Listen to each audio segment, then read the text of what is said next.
Sources of Muslim law. Law students के लिए sources of Muslim law या आप कह लीजिए पूरा का पूरा मुस्लिम लॉ जो है कॉम्प्लिकेटेड हो जाता है और कई चीजें हमें समझ में नहीं आती, कई जो टर्म्स होते हैं उसमें समझ में नहीं आता। आज हम इस वीडियो में सोर्सेज ऑफ मुस्लिम लॉ के बारे में चर्चा करेंगे। अब आपको पता है कि दो हेडिंग्स के अंडर में हमें सोर्सेज ऑफ मुस्लिम लॉ पढ़ना है। एक तो एंशिएंट सोर्स होते हैं मुस्लिम लॉ के, एक मॉडर्न सोर्स। मॉडर्न सोर्स को हम आगे ही वीडियो में इसी वीडियो का सेकंड पार्ट जब हम लॉन्च करेंगे तब उसमें मेंशन करेंगे। आज इस वीडियो में हम सिर्फ एंशिएंट सोर्स के बारे में चर्चा करेंगे। एंशिएंट सोर्स यानी कि कुरान के बारे में चर्चा करेंगे, सुन्नत के बारे में चर्चा करेंगे, इज्मा और कियास के बारे में देखेंगे। इज्मा third source of Muslim law है, कियास fourth source of Muslim law है। इज्मा और कियास को लेके भी कंफ्यूजन होता है, इज्मा क्या है, कियास क्या है, दोनों में फर्क क्या है। तो शुरू करते हैं इस वीडियो को। इस वीडियो चैनल के साथ बने रहिए, इस वीडियो के साथ बने रहिए, लाइक करिए, सब्सक्राइब करिए, शेयर करिए। आज आपको सब कुछ क्लियर हो जाएगा, बहुत ही अच्छे तरीके से समझ में आएगा। मेरा नाम इरफान है, मैं जुडिशल अड्डा के साथ एज ए एकेडमिशियन जुड़ा हुआ हूँ।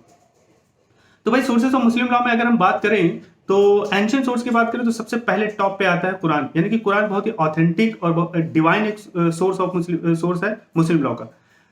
तकरीबन 6000 वर्सेस का ये कुरान है। और कुरान किसे कहते हैं, हालांकि पूरा बहुत डिटेल में तो मैं नहीं बता सकता क्योंकि बहुत ही लेंदी चीज है, हिस्टोरिकल पार्ट में हमें जाना पड़ेगा। जब आप मुस्लिम लॉ के हमारे लेक्चर्स और देखोगे, कोर्सेज देखोगे तो उसमें चर्चा किया गया। डिस्क्रिप्शन में जाके आप विजिट कर सकते हैं, हमारे वेबसाइट पे मुस्लिम लॉ के कोर्स को आप देख सकते हैं। लेकिन यहाँ पे कुरान का मतलब आप समझ लीजिए, बहुत ही सिंपल सा सीधा है। देखिए, कुरान जस्ट एक कंपाइलेशन है, एक कंपाइलेशन है उन सारे रिवोल्यूशन का, वही का जो time to time prophet peace be upon him पे, जो लास्ट मैसेंजर थे prophet peace be upon him, उन पे नाजिल हुआ, उन पे रिवोल्यूशन आया। अब रिवोल्यूशन क्या होता है, देखिए अल्लाह की तरफ से एक एंजल के द्वारा जिनका नाम जिब्राइल अलैहिस्सलाम था, उनके द्वारा जो है टाइम टू टाइम वही नाजिल होती थी। यानी कि टाइम टू टाइम एक मैसेज भिजवाया जाता था अल्लाह की तरफ से रसूल पे सल्लल्लाहु अलैहि वसल्लम, जो लास्ट मैसेंजर थे। वो एक जगह पे जाके बैठा करते थे जिसका नाम गारे हिरा है, आप कह सकते हैं, एक गुफा टाइप होता था। वहां पे जाके अल्लाह की इबादत किया करते थे। तो अल्लाह जो है उन पे जिब्राइल अलैहिस्सलाम के थ्रू जो है नाजिल करते थे वही। तो वही आके पढ़ते थे जिब्राइल अलैहिस्सलाम उनसे, और prophet peace be upon him उसको पढ़ते थे, रिपीट करते थे। ऐसे टाइम टू टाइम, ऐसा नहीं कि एक दिन की बात है और एक पॉइंट ऑफ टाइम की बात है। Over the period of time ये चीजें चलती रही, time to time, point to point जो है वही नाजिल होते गए, उनके दिमाग में चीजें आती गई और वो आगे अपने कंपेनियंस को, रसूल सल्लल्लाहु अलैहि वसल्लम जो है आगे अपने कंपेनियंस को, साहबाज को वो चीजें बताते गए, अपने कंपेनियंस को बताते गए। तो उनके कंपेनियंस भी सुनते गए, सुनते गए, सुनते गए। उसके बाद रसूल सल्लल्लाहु अलैहि वसल्लम के डेथ के बाद, एक्सपायर होने के बाद कई साल के बाद जो है उनके कंपेनियन में से जो खलीफा थे, पहले खलीफा अबू बकर रज़ियल्लाहु ताला जो है वो टेक्स्ट के फॉर्म में उसको कुरान की शक्ल को टेक्स्ट के फॉर्म में लाए। तो ये इस तरीके से एक किताब बन गया। इसीलिए इस किताब को, इस कुरान को जो है कहते हैं कि डिवाइन किताब है या अल्लाह का कलाम है ये, और इसमें कोई चेंज नहीं किया जा सकता, ये नॉन चेंजेबल है। कोई लेजिस्लेचर, कोई गवर्नमेंट, कोई सरकार जो इस पे कुछ बदलाव नहीं कर सकती क्योंकि ये अल्लाह का कलाम अल्लाह के थ्रू आया। इसलिए इस सेंस से कहा जाता है कि ये आसमानी किताब है। तो आई होप कि आपको कुरान समझ में आ गया होगा। कुरान एक अपने आप में बहुत ही प्राइमरी, फंडामेंटल और divine source of Muslim law है। सेकंड नंबर पे आता है सुन्नत। अब सुन्नत क्या होता है? सुन्नत देखिए प्रैक्टिस होता है, practice done by prophet peace be upon him. यानी कि कई चीजें जो कुरान में नहीं है, लेकिन कुरान में नहीं है, उसके बाद हम देखते हैं क्या रसूल ने इसके बारे में कैसे किया या क्या किया, उसको फॉलो करने लगते हैं मुस्लिम मेथोडोलॉजी के अकॉर्डिंग मुस्लिम लोग। जैसे भाई खाना कैसे खाना चाहिए, राइट हैंड से खाना चाहिए, लेफ्ट हैंड से खाना चाहिए, बैठना कैसे चाहिए, उठना कैसे चाहिए, पानी कैसे पीना चाहिए, 3 घूंट में पीना चाहिए, 4 घूंट में पीना चाहिए, डायरेक्ट पी लेना चाहिए। तो ये जो तरीका है, जो प्रैक्टिस है, कैसे क्या किया गया, prophet peace be upon him ने जो किया उसको कहते हैं सुन्नत। भाई ये सुन्नत है, ऐसे हमें ये करना चाहिए। तो prophet peace be upon him ने क्या किया, भाई बाल ऐसे कटवाया उन्होंने, भाई पानी ऐसे पिया उन्होंने, तो हमें भी ऐसे पीना है, ये हमें ऐसे ही पीना है, दैट इज कॉल्ड सुन्नत। तो मुस्लिम लोग ऐसे ही पानी पियेंगे, क्यों? क्योंकि वो prophet peace be upon him ने ऐसे ही पानी पिया था। तो ये एक एग्जाम्पल है सुन्नत का। सुन्नत क्या होता है? एक प्रैक्टिस होता है जो प्रॉफिट पीस अपॉन हिम ने किया, फॉलो किया, उसको किया। इसी तरीके से आपको भी करना है, यानी कि मुस्लिम भी करते हैं, तो उसको कहते हैं सुन्नत है। तो सुन्नत second most important source of Muslim law हो जाता है। आगे चलते हैं इज्मा में। देखिए कुरान और जो सुन्नत है वो तो एक पास्ट की बात हो गई, लेकिन इज्मा और कियास जो है फ्यूचर चीजों को कंट्रोल करता है, या उस पर जो है कॉन्फ्लिक्ट अगर एराइज हो जाए तो उसको कैसे रिजॉल्व करना उसको कंट्रोल करता है। सबसे पहले समझते हैं इज्मा को।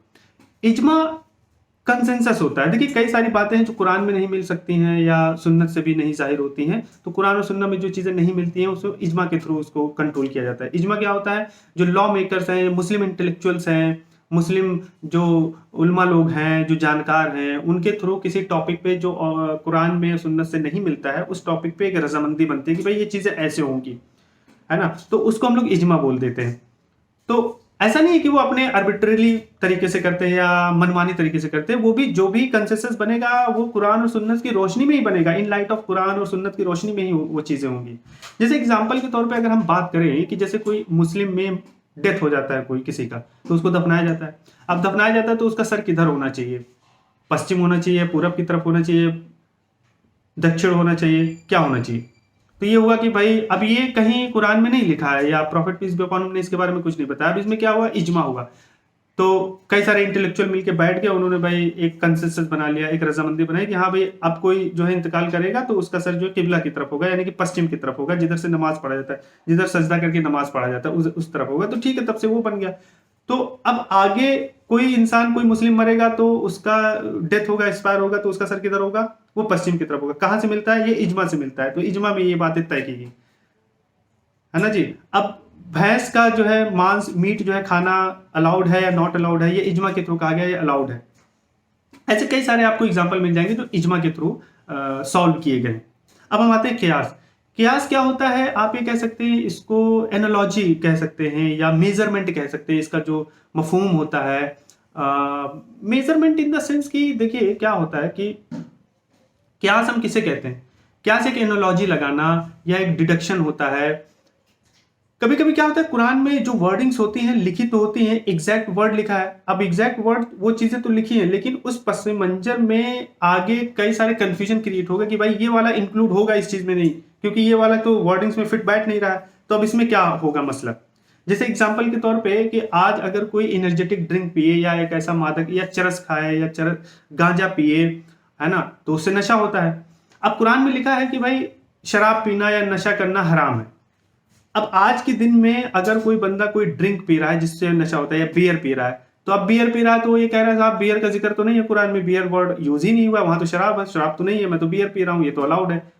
अब ये बियर अलाउड है या नहीं अलाउड है, इसको तय करने के लिए कियास का इस्तेमाल किया जाता है। कियास क्या कहते हैं? कियास एलिमेंट्स इसके होते हैं। जैसे क्या होता है ना कि जो ओरिजिनल केस क्या था, उसके बाद न्यू केस क्या अराइज हुआ। कियास के एलिमेंट है, आपको देखना पड़ेगा। कियास के 4 एलिमेंट होते हैं। एक ओरिजिनल केस क्या था, कुरान में क्या लिखा गया है, न्यू जो इश्यू अराइज हुआ है, न्यू केस हमारे सामने आया है, वो क्या है, उसके बाद उन दोनों में इफेक्टिव कॉज क्या निकल के आ रहा है, उसको इल्लत कह देते हैं। इल्लत यानी कि दोनों को कंबाइन करके एक इंटरप्रिटेशन क्या निकल रहा है कि इसका मकसद क्या होना चाहिए, क्या फाइनली हो जाना है। उसके बाद हुक्म आता है, यानी कि अब फाइनली एक जजमेंट दिया जाता है, हुक्म दिया जाता है कि भाई ऐसे होगा।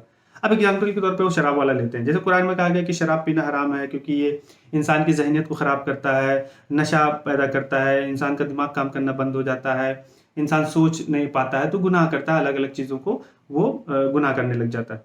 अब आज के दिन में अगर आप बियर पिए, बियर से भी वही इफेक्टिव आपके जहन में हो रहा है। तो ओरिजिनल केस क्या था, शराब। न्यू केस क्या आया, बियर। तीसरा इल्लत करेंगे हम। इल्लत मतलब एक इफेक्टिव कॉज निकालेंगे कि मकसद क्या था शराब को बैन करने का, क्यों कुरान में लिखा गया कि शराब बैन है। तो भाई ये पता चला कि दिमाग काम करना बंद हो जाता है, इंसान की जहनीत खराब होती है, वो गुनाह करने लग जाता है। तो अगर आप बियर पी के भी आपको नशा हो रहा है, आपका दिमाग काम करना बंद हो जा रहा है, आप गुनाह करने लग जा रहे हो, तो बियर भी हराम है, बियर भी नहीं पीना चाहिए। तो अब ये कहना नहीं बियर में पीऊंगा तो ये गलत हो जाएगा। तो ये कियास से निकल के आ गया, एक एनोलॉजी की गई, एक जो है इल्लत किया गया, इफेक्टिव कॉज निकल के आया कि बियर भी आप नहीं पी सकते क्योंकि ये भी हराम है। तो ये कियास इसको हम बोलते हैं। कियास भी एक fourth source of Muslim law. कियास पे ज्यादा शिया लोग जो है तवज्जो नहीं देते, इंपॉर्टेंस नहीं देते। हालांकि अगर सुन्नी की बात करें तो जो सुन्नी के चारों स्कूल्स ऑफ थॉट है, हनफी हो गया, हम्बल हो गया, शाफी हो गया, ये लोग जो है इसको इंपॉर्टेंस देते हैं। हालांकि शिया लोग जो है इसको इंपॉर्टेंस नहीं देते। तो ये 4 कुछ थे। टाइम बहुत ज्यादा हो रहा है वीडियो का, तो इसलिए मैं यहाँ पे रोक रहा हूँ। आगे आपको कोई भी कंफ्यूजन हो तो आप डिस्क्रिप्शन में लिख के कमेंट कर सकते हैं, हमसे पूछ सकते हैं। इसी वीडियो का जो सेकंड पार्ट हम लॉन्च करने वाले हैं, जो हम मॉडर्न सोर्स के बारे में डिस्कस करेंगे, जिसमें इक्विटी, जस्टिस, कंसाइंस, कस्टम हो गया, ये सब बारे में हम लोग डिस्कस करेंगे। प्रेसिडेंट हो गया, मॉडर्न सोर्स क्या है, लेजिस्लेचर हो गया, मॉडर्न सोर्स क्या है मुस्लिम लॉ का, उसके बारे में हम लोग चर्चा करेंगे। आप इस वीडियो के साथ बने रहे, उसके लिए बहुत बहुत शुक्रिया। लास्ट में फिर मैं रिक्वेस्ट करूंगा आपसे, सब्सक्राइब करिए, लाइक करिए, शेयर करिए। Thank you so much.